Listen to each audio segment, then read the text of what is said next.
Hello, Ian. Hello there. Hello. Thank you so much for joining us this evening. It's a pleasure. So, could you tell us, our lovely listeners, about The Way Old Friends Do?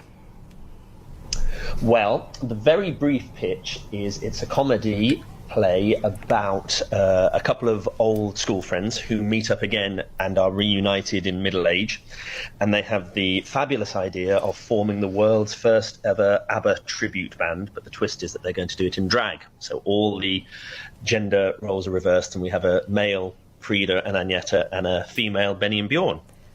Amazing. So that's it really. That's the premise of the play, but it kind of explores what it means to be a fan, friendship, devotion, betrayal, with some laughs along the way as well. And did you base this on any kind of true story, or what was the inspiration for this? Well, I've been an ABBA fan all my life, so when I sat down to write it, it was very much write what you know. There's a lot of little ABBA nuggets of trivia there, and someone did ask me, did I have to do any research, and I was like, no. My fingertips. But other than that, the story's not autobiographical. I've never actually set up an ABBA tribute band. So the events are completely fictional, so no one can sue me. But have you done... when I did first have the idea and I was telling some friends about it, they got quite excited about the idea of the drag tribute band. I'm like, I'm not doing that. I'm not actually going out on the road. This is not going to be a kind of subsequent offshoot. You know, you're now going to be the drag act that does ABBA constantly. Well, I was amazed that nobody had thought of it. I mean, maybe that's because it is genuinely a terrible idea. How dare you? I think it's one of the best ideas ever. Well, if you don't do it, Ian, I'm going to do it. Well, Anton and I, who play the two the two old friends in the play, I think I mean, obviously we have the costumes, we have the wigs, we have the boots. So I reckon once we've finished in the West End, then who knows? Maybe there is a future life for the two of us on the road together. The costumes need to get used again, really. Well, exactly. And are you looking forward to it moving down to the West End? Yeah, very much so. I mean, because we've been doing it for the first half of this year, really. We rehearsed it all way back in January, opened at Birmingham, and then we've been touring around the country all through sort of the spring and early summer. And this is a lovely kind of cherry on the cake to be able to transfer it to the West End. But it's great because it means it feels tried and tested, and we know that audiences really enjoy it and kind of laugh and cry, and they're on their feet. Dancing at the end, so it's really, really exciting to actually just move into the West End. That is really exciting. And has it evolved at all since it's been, touring round? I suppose a little bit. I mean, only naturally you kind of you find that sometimes from one night to the next, an audience can be slightly different, and something that gets a huge laugh one night, the next night it doesn't, whatever. It's weird. You can't always predict these things, but I mean, on the whole, it's pretty consistent. The only the only quiet night we had, where I think we knocked about 5 minutes off the running time of the show, was when we were in Cheltenham, and it was Cheltenham Pride, which we hadn't realised, and also that was the Saturday that Eurovision was on. So.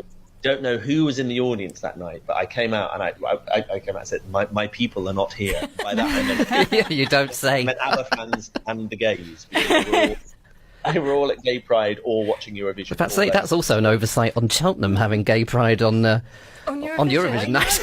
I know. Although it was quite fun. Literally, no one had told us it was Pride that day, and I just bumped into the organizer that morning, who had seen the show earlier in the week and said how much they'd loved it and everything. And she said, "Oh, do you want to come down and be part of the parade?" So I dashed down to the theatre at like 11 o'clock in the morning, quickest I'd ever got into the costume, the blue eyeshadow, the makeup, the wig, and the Eurovision outfit, the little blue crocheted cap, and by 11 o'clock I was there at the front of John Lewis marching with the parade in my silver platform boots. And then you thought, that's it, all these years working in the business, and here I've made it now outside the John Lewis in Cheltenham.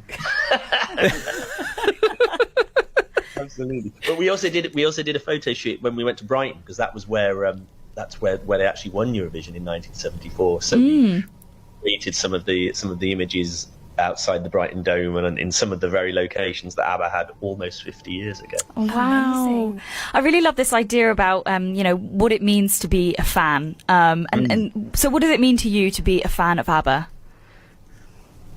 Well, I mean, I suppose I've analysed that quite a lot just doing the show, but I suppose it's a difficult thing to explain, really, because how can you kind of really interrogate why anyone loves anything? It's like, obviously, I mean, this is one of the kind of universal things of the play, I think, that people kind of get, whether you, I mean, obviously it helps if you love ABBA, but if you don't, obviously we're all a fan of something, whether that's a band, a football group, a TV show, an actor, whatever.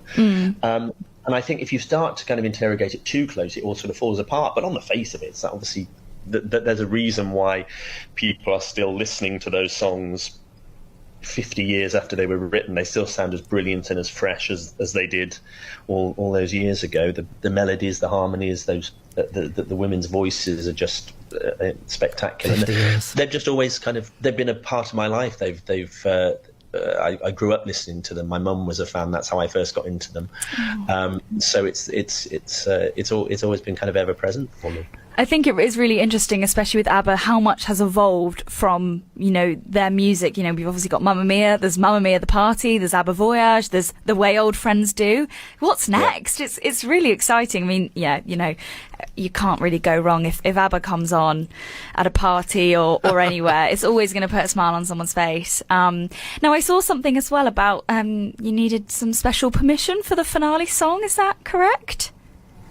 Well, I mean, obviously the other kind of all the other different iterations that you've mentioned, Mamma Mia and Voyage and everything. Of course, those are official, authorised things with ABBA's backing. Where of course we asked for permission, but obviously they're not producing this as a project. So we've been very lucky to actually that they have said yes. You can go ahead and sing one of the songs in the show, because it's not a musical, it's a play. And also, although ABBA are the background, the play and the comedy is very much about these group of friends and these kind of plucky amateurs who set out to put on a show. So it's a little bit sort of full Monty, stepping out, that kind of thing. Oh, brilliant. So I think, because there is a danger, I mean, people kind of, obviously, if you're not a fan of ABBA, you're probably not going to come and see it anyway, but in terms of feeling like you don't want to feel like you've oversaturated the market, but this is a very different thing. It's not about ABBA, and it's not another Mamma Mia and whatever. It's not a sing along. Exactly. Yeah, it's a laugh along. It sounds like such a feel good show. I was just reading the description. It's like, feel good show. That's what this is all about. That's what we need nowadays. And I was looking when I wrote it, and when we were kind of talking with producers about putting it on, it did feel very much like we need this to kind of cheer people up, and it's I mean, it's got some kind of heartfelt stuff in as well. There's as I said, there's themes of friendship and everything, but I mean, it's just so lovely to just stand there backstage sometimes listening to people laughing and think, oh, I wrote that. I know, it's amazing, isn't it? Well, I think this is going to be my new fandom. Yes, I know. Sounds great.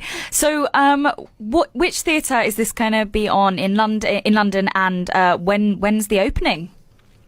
We're opening at the Criterion Theatre, Piccadilly Circus, right in the very heart of town, on Thursday.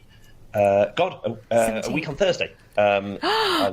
So it's Thursday the 17th of August, and we run till the 9th of September. So okay, so not too long. So listeners, go get your tickets. Absolutely.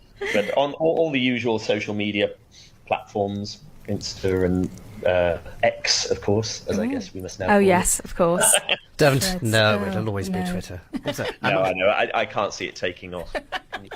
No. Oh, brilliant. So that is The Way Old Friends Do, and that's coming to the West End next week. Very exciting. Thank you so much, Ian, for joining us this evening. We've loved having you on. Lovely. It's been a pleasure chatting to you. Actually, it's really interesting to see when doing these kind of chatting and promotion, see which ABBA songs people use to kind of promote. Yes. Well, we've got one coming up now. You might be using. Yes.